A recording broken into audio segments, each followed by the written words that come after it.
Bienvenue sur Bulle de Bonheur, le podcast pour prendre le temps d'être heureux. Nous sommes Raphaël et Éléonore, chercheuses inconditionnelles de Bulle de Bonheur. Ce podcast est propulsé par 2 minutes de bonheur. Aujourd'hui, nous vous proposons l'épisode 75, J'ai identifié mes valeurs. Pour commencer, un petit clin d'œil. Retrouvez-nous sur nos comptes Instagram et Facebook 2 minutes de bonheur. Je peux vous assurer que l'actualité est particulièrement riche en ce moment. Oh là là, mais qu'est-ce que ça me chicote! Il y a un mot qui revient de plus en plus dans mes conversations avec des amis, au travail et même à l'école de mes enfants, les valeurs. J'ai beau me creuser, j'ai du mal à comprendre ce que ça signifie et comment ce terme s'applique à moi. Il m'arrive aussi d'entendre une petite voix intérieure qui me dit que je ne suis pas à ma place. Je me sens démotivée, parfois dès le réveil.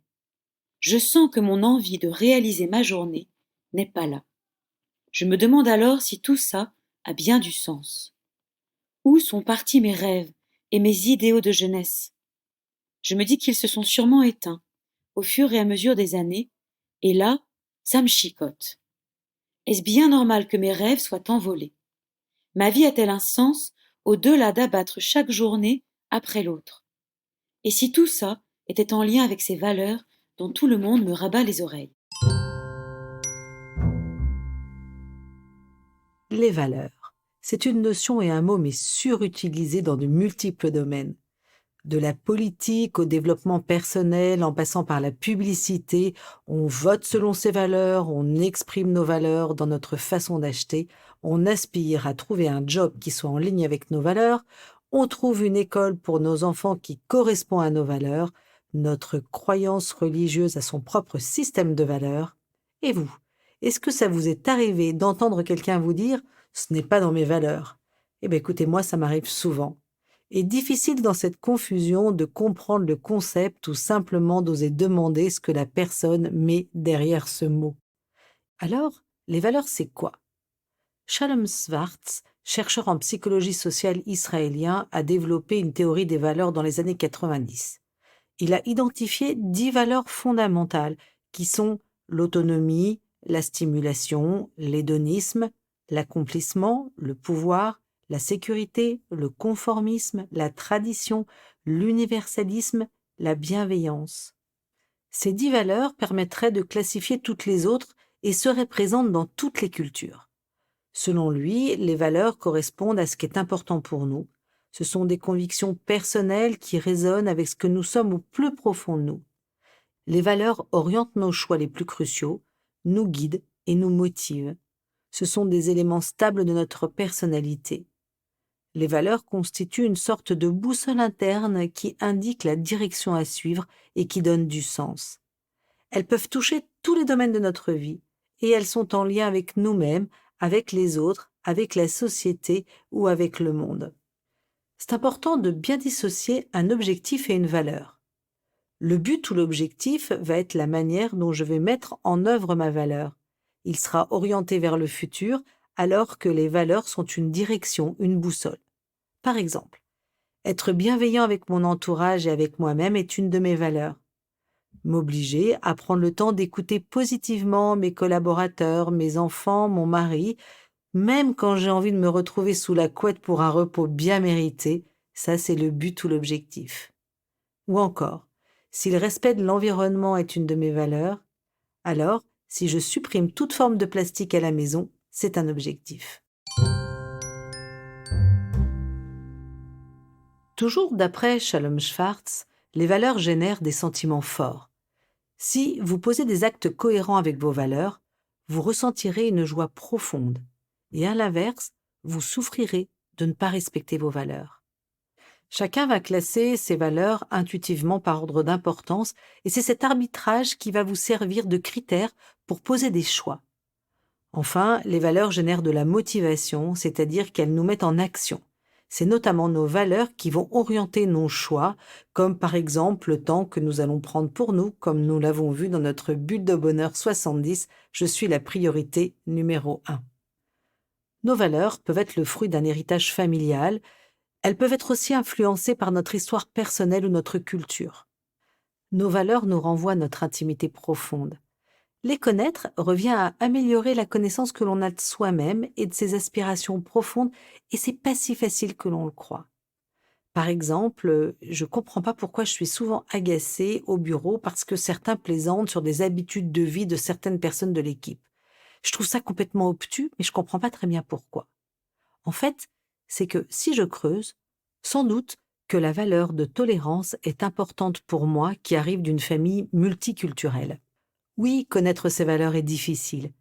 Des chercheurs américains ont interrogé un panel d'individus sur ce qui leur permettait d'être heureux. Ils ont été étonnés de constater combien les réponses fournies ont été hésitantes, banales et très homogènes. Les réponses se concentraient d'ailleurs souvent sur des moyens ou des acquis comme l'argent ou la famille. Mais que nous dit ce constat? Simplement qu'il est difficile de savoir ce qui est vraiment important pour nous, ce qui est à la source de notre propre bonheur, et d'en parler, parce que cela revient à se confier sur quelque chose de particulièrement intime. Le bonheur de chacun, le sens que chacun met dans sa vie et ses propres valeurs ne sont pas forcément celles de son voisin, ce qui fait de nous des personnes singulières et uniques. Et l'acceptation de l'autre différent s'applique particulièrement dans le cas des valeurs. Il suffit de voir dans les couples combien les valeurs divergentes peuvent être source de conflits, combien de familles se déchirent sur des valeurs différentes. Allez, je change de regard. Alors comment connaître ces valeurs? Il s'agit d'adopter une attitude bienveillante envers soi-même comme on le ferait avec un ami. On en a parlé dans notre bulle de bonheur 39 sur l'autocompassion. On observe, on s'écoute amicalement, sans jugement envers soi-même, en accueillant ses émotions pour être au plus près de ce qu'elles nous disent. Pour se connaître, on peut être aussi attentif à comment on se sent physiquement et psychologiquement, ce qui nous anime et génère de la joie ou de l'optimisme en nous. Pas si facile, me direz-vous, mais pourtant, connaître ces valeurs est une source de bien-être durable. Rappelez-vous aussi Abraham Maslow que l'on a présenté dans la bulle de bonheur 12, J'identifie mes besoins. Il est le père de la pyramide de besoins qui date de 1954. Dans ce modèle, il répertorie 5 catégories de besoins. Les besoins physiologiques, respirer, manger, dormir. 2. Les besoins de sécurité, comme la santé, l'emploi. 3. Le besoin d'appartenance, l'amour, les relations. 4. Le besoin d'estime, reconnaissance, confiance.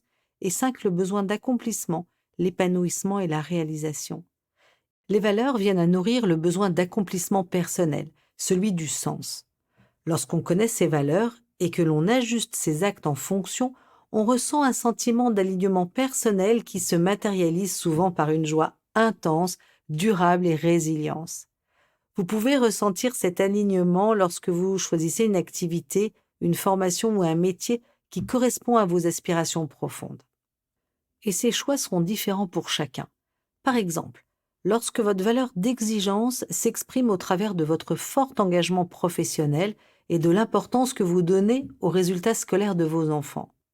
Ou alors, lorsque vous levez le pied dans votre vie professionnelle pour prendre soin de votre famille en acceptant les conséquences que cela aura sur votre carrière professionnelle, parce qu'aujourd'hui, la valeur de la famille est pour vous plus importante que la valeur de la réussite professionnelle. Dans un cas comme dans l'autre, ces choix de vie sont foncièrement différents et les deux sont bons parce que, quels qu'ils soient, ils correspondent simplement à des valeurs différentes selon les individus. Si je vais un tout petit peu plus loin, je voudrais expliquer plus le concept d'alignement ou de cohérence avec ces valeurs. Alors, je vais appeler à la rescousse Aaron Antonovsky. C'est un professeur de sociologie américain qui a défini le concept de salutogénèse. C'est-à-dire, c'est le sens de la cohérence. D'après lui, une personne qui se sent en cohérence ou alignée est capable de donner du sens au monde qui l'entoure. Et ça passe par 3 axes. Premièrement, est-ce que je comprends les circonstances dans lesquelles j'évolue? Deuxièmement, est-ce que j'ai confiance en moi pour gérer ma vie? Et troisièmement, suis-je capable de donner du sens à ce que je vis? Les valeurs et le sentiment de cohérence qui habitent les personnes qui les mettent en action nous permettent de mettre de l'ordre dans notre environnement, d'agir selon nos convictions et de donner plus de sens à notre vie. Vivre en cohérence avec ses valeurs est à l'origine de nombreux bienfaits. Déjà, c'est une source d'énergie. La joie et les émotions positives que l'on ressent lorsqu'on est aligné avec ses valeurs donnent l'énergie de continuer à avancer. Par exemple, si votre valeur est la sécurité, vous apprécierez de vivre dans une famille stable et évoluer dans une ambiance de travail harmonieuse sera quelque chose de particulièrement important pour vous. Être en cohérence avec ses valeurs, c'est aussi une motivation augmentée. Les valeurs nous mettent en action. Si vous les avez identifiées, elles vous permettront de rester concentré à long terme, de limiter les pertes d'efficacité et de savourer quand une action est réalisée. C'est comme un carburant pour avancer. Si l'autonomie est une de vos valeurs, vous vous sentirez vivant quand vous évoluerez dans un cadre créatif et indépendant. Être en cohérence avec ces valeurs, c'est aussi une prise de décision plus efficace. Vous savez ce qui est important pour vous, vous vous connaissez mieux et vous serez donc capable de mettre en balance vos forces, vos faiblesses et vos valeurs pour poser des choix. Mieux vous connaître vous permettra aussi de contrebalancer vos impressions et vos ressentis avec un peu plus d'objectivité et d'affirmer votre personnalité. Par exemple, si une de vos valeurs est l'intégrité, vos choix de fournisseurs seront rapides si l'un d'entre eux vous propose un arrangement douteux. Un autre bienfait? Une baisse de stress. Vous allez vous sentir plus apaisé psychologiquement et physiquement. Vous serez aussi capable de prendre plus de recul par rapport aux injonctions de la société ou de votre environnement, ce qui est très reposant. Par exemple, si votre valeur est la justice, vous vous sentirez soulagé de comprendre votre énervement à voir des enfants mourir de faim dans le monde. Être cohérent avec ces valeurs, c'est aussi un socle de confiance en soi. Appliquer ces valeurs permet de poser des choix raisonnés qui alimentent la confiance que chacun a en soi-même. Par exemple, vous serez rassuré et vous pourrez expliquer quand votre valeur est la prudence, que vous prenez du temps à vous décider pour l'achat d'un sac à main ou pour choisir la couleur du mur de votre salon. En résumé, vous l'aurez compris, les valeurs sont donc un carburant essentiel à notre épanouissement individuel. À l'inverse, vivre en désaccord avec ses propres valeurs crée du stress, c'est un inconfort psychologique, des dissonances, une espèce de gêne mentale et potentiellement des troubles affectifs ou psychologiques. Notez aussi que vivre en fusion avec sa valeur crée une forme de rigidité. La valeur de détermination, par exemple, devient telle que ça devient de l'obstination et de l'impatience.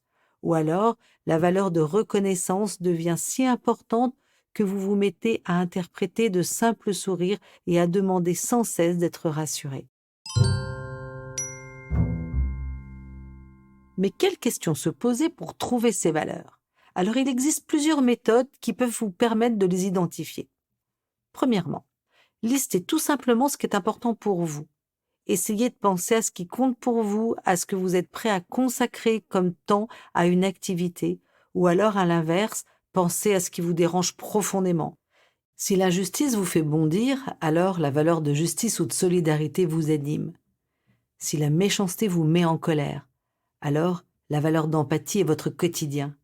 Si le manque de fiabilité vous met en rage, alors la valeur de cohérence est la vôtre. Si l'égoïsme vous donne envie de pleurer, alors la valeur de partage est essentielle pour vous.